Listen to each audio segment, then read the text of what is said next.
So, kalau mau pilih altcoins, kriterianya apa saja? Apa yang perlu dipahami supaya kalau mau dapat profit lebih besar daripada cuma pegang Bitcoin? Maunya coba ke altcoins, setidaknya pahami soal dunia itu dan sifatnya altcoins secara generik, secara keseluruhan. Baru dari situ mulai ke, oke, apa saja ini yang bikin altcoin chance tinggi bisa outperform Bitcoin, chance rendah bisa di rug pull. Rug pull itu bisa tiba-tiba harganya jebol ke nol. Ini harus kamu bisa pahamin. Kenapa? Karena seperti yang sudah saya pernah ucapin di channel MyStack, saya udah pernah bilang, sejak siklus kali ini di 2025, sepertinya udah gak sama lagi. Bukan konsep old season, semua kapal naik, semua koin lari lebih kencang dari Bitcoin seperti siklus-siklus yang sebelumnya. Sekarang lebih sifatnya itu kayak salt season, selective altcoins, hanya selektif yang naik, yang outperform.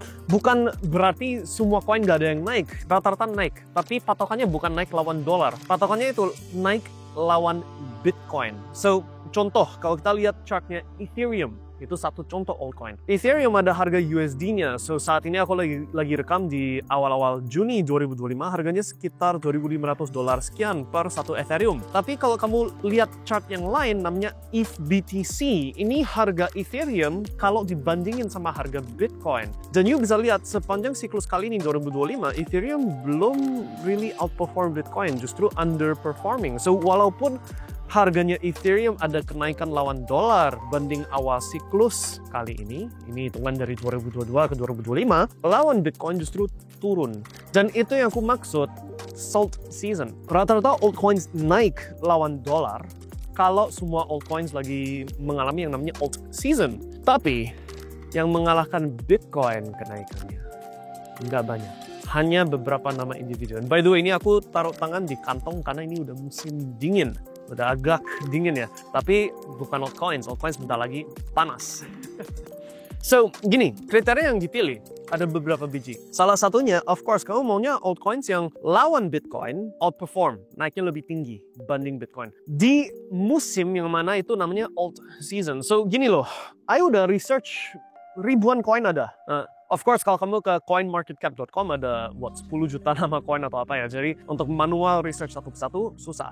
Tapi ribuan koin sudah dianalisa dari 2-3 siklus kemarin sampai sekarang. Jumlah nama yang outperform Bitcoin lebih dari satu siklus hampir gak ada. Ada sih ada, tapi jarang. Ethereum salah satunya, dia 2 siklus berturut-turut mengalahkan kenaikannya Bitcoin. Setelah itu, ini siklus ketiganya Ethereum sejak 2017, dan kali ini underperform. Justru gak mengalahkan Bitcoin sama sekali. Solana juga sama. Solana 2021, siklus yang itu, Solana outperform Bitcoin. Kali ini 2025, Solana juga outperform Bitcoin. Apakah akan outperform di siklus berikutnya? Nggak tahu. Tapi jumlah nama yang mengalahkan 2 siklus berturut-turut udah hampir gak ada. Cuma nama-nama besar dan nama-nama tertentu. Tapi yang mengalahkan 3 kali hampir gak ada. Setahu aku gak ada actually, bukan hampir gak ada. Yang aku bisa ketemu ya. Oke? So, goalnya bukan untuk dapat satu koin yang kamu bisa buy, hold, pegang 10 tahun ke depan dan harap hasilnya lebih bagus dari Bitcoin. Kemungkinan besar gak ada yang mengalahkan Bitcoin jangka panjang 10 tahun beli diam nunggu. Oke, itu fakta, itu truth. Kamu mau mengakui gak mau mengakui itu secara data kalau kamu pelajari memang fakta. Oke, tapi itu bukan goalnya partisipasi dalam yang namanya alt season, atau kalau aku boleh ganti namanya ya salt season, karena nggak semua altcoins mengalahkan Bitcoin. Oke, untuk partisipasi dalam salt season, goalnya adalah untuk di timing yang tepat. Jadi contoh ini kita lihat chartnya Doge lawan BTC, Doge BTC. Secara long term 10 tahun harganya Doge tidak secara signifikan outperform Bitcoin. Oke, tapi di setiap siklus ada periode lari kenceng lawan Bitcoin, dan setelah itu gak outperform sama sekali, malah turun. So dia itu sifatnya itu puncak cepat turun gitu. Dan itu sudah berlaku sejak ada Dogecoin. Ini kita omong koin yang historinya dari 2013 kalau nggak salah. So lebih dari 12 tahun. Oke, di musim yang tepat pegang Dogecoin dapat kenaikan yang jauh lebih dari Bitcoin hanya untuk waktu sementara, and then dari situ harus balikin ke Bitcoin atau balikin ke USD, terserah kamu mau di situasi siklus mana. Kalau di puncak siklus, Of course USD. Kalau masih tengah siklus, ganti ke Bitcoin. Paham ya maksudnya? Jadi, goalnya partisipasi di Salt Season bukan mana ini koin yang aku bisa layak pegang 15 tahun ke depan, harap lebih besar hasilnya dari Bitcoin. Itu impossible. Atau so far secara data gak ada satupun nama yang aku bisa ketemuin. Oke? So goalnya bukan itu. Goalnya adalah di musim yang tepat, di timing yang tepat, yang kita boleh sebut Salt Season sekarang. Pegang koin yang seperti Dogecoin, ada periode sebulan, 2 bulan, 3 bulan yang dia lari jauh lebih kencang dari Bitcoin, buangin, selesai. Udah dapat 2-3 kali lipat kenaikan di Bitcoin, dapat, selesai. Oke? Nah, 2-3 kali lipat bunyinya nggak terlalu besar, tapi actually itu lumayan besar. Kenapa? Karena 2 kali lipatnya kenaikan di Bitcoin, kalau kamu ukur siklus kali ini ya, 2022, di Desember, November 2022, kita kan kasih pengumuman, beli Bitcoin di $15.000, oke? Dari $15.000 ke sekarang saat aku lagi rekam, $106.000 sekian, oke? Itu kenaikan 7-8 kali lipat, kurang lebih. So, kenaikan 2 kali lipatnya Bitcoin setara dengan 15, 16, 17 kali lipat modal yang dimasukin. Paham ya? So, signifikan kalau bisa outperform Bitcoin 2 kali lipat, 3 kali lipat, gitu loh. Dan itu goalnya partisipasi dalam Salt Season. Nah, sekarang, you mau digampangin, mau disuapin. Oke, baca aja apa yang sudah kita posting di komunitas MyStack. Di sini tugas saya bukan untuk suap kalian, tapi untuk edukasi. Oke? Biar kalian bisa mikir juga. Oke, so kriterianya satu, kamu mau yang chance-nya paling tinggi outperform Bitcoin dan chance-nya paling rendah di rug pull. Rug pull itu harganya tahu-tahu jebol ke nol. Banyak, hampir rata-rata semua sih ada konsep rug pull. Oke, walaupun nggak ke nol banget, tapi kalau dulu tradingnya di misalkan $1 terus dia turun ke 10 sen, penurunan 90% itu sama aja rug pull, walaupun nggak ke nol banget. Oke, so mau chance paling tinggi outperform Bitcoin, mau chance paling rendah di rug pull. So kriterianya apa saja? Start dari chance paling tinggi outperform Bitcoin. Tentu saja kalau kita udah paham bahwa rata-rata gak ada koin yang mengalahkan Bitcoin lebih dari 2 siklus berturut-turut. Ada sih ada, tapi jarang. Ini kita omong cuma Ethereum, Solana, BNB ada histori lebih dari 1 siklus, tapi aku belum cek BNB BTC kalau nggak salah belum 3 siklus, cuma 2 siklus outperform. So kalau kita paham bahwa hampir nggak ada koin yang outperform lebih dari 2 kali, carinya itu koin fresh yang baru dicetaknya di siklus kali ini, yang kamu lagi berada sekarang. So ini aku lagi bikin videonya di 2025, carinya yang baru dilahirkan koinnya, entah 2024 atau 2025 di kisaran zona sekarang atau siklus sekarang. Kalau kamu nonton video ini di 2028 atau 2027 sebagai contoh, jangan cari koin yang lahirnya di 2024, carinya yang lahirnya deket-deket sana, 2027 dan sekian. Oke, so chance dapat yang outperform, carinya koin yang baru cetaknya di siklus yang relevan sekarang ini. Oke, itu poin satu. Poin kedua, kamu mau cari yang idealnya ya antara dua, antara dia meme atau dia proyek yang hasilkan profit untuk foundation atau pendiri protokol itu atau koin itu. Oke, so ini aku jelasin lebih dalam. Di setiap siklus dari dulu sampai sekarang, ini kita ngomong dari sejak Dogecoin. So Bitcoin kan 2010-11 baru publicly trading. Meme pertama sebenarnya Dogecoin. Dan sejak memes muncul sampai sekarang di setiap siklus yang paling outperform jauh lebih banter dari semuanya selalu meme coins. Oke, so sekali ini memes yang mungkin paling diingat sama orang, PP sama Fartcoin. Nah, PP kita gak dapat ratusan kali lipat dari PP. Kalau Fartcoin dapat puluhan.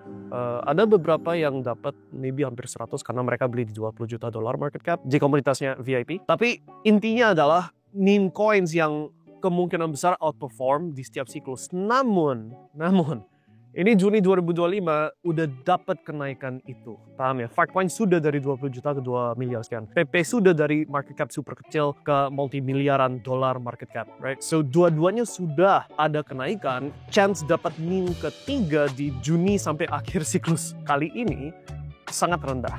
Oke, ya, mungkin dapat, tapi it's a low chance, probabilitasnya nggak tinggi. So, mau all in bet ke memes di sekarang Juni 2025 mungkin pikir 2 kali. Nah, oke, so itu tentang memes. Nah, yang satunya lagi si altcoins, yang proyek itu menghasilkan duit untuk foundationnya atau pendiri protokolnya, itulah proyek yang ya kayak saham perusahaan gitu loh. Kalau proyek itu secara real menghasilkan revenue, income yang bisa di-tracking, yang bisa ditelusuri dan akurat, menghasilkan profit untuk si protokolnya atau foundationnya atau apapun itu pendirinya, right? Chance mau di rug pull buat apa? Buat dia kan kalau di rug pull, income-nya hilang gitu loh. Sedangkan karena ada income dan karena ada ecosystem, right?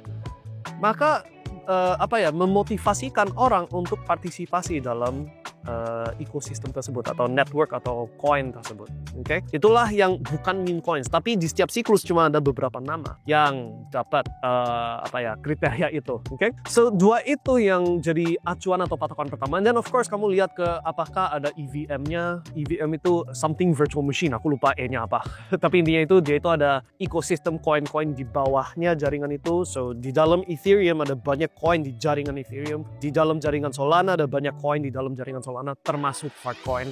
You kalau mau cari yang bukan meme coins, carinya yang ada ekosistem itu juga, itu harusnya bantu, right? So intinya itu cari yang valid gitu loh, bukan scam.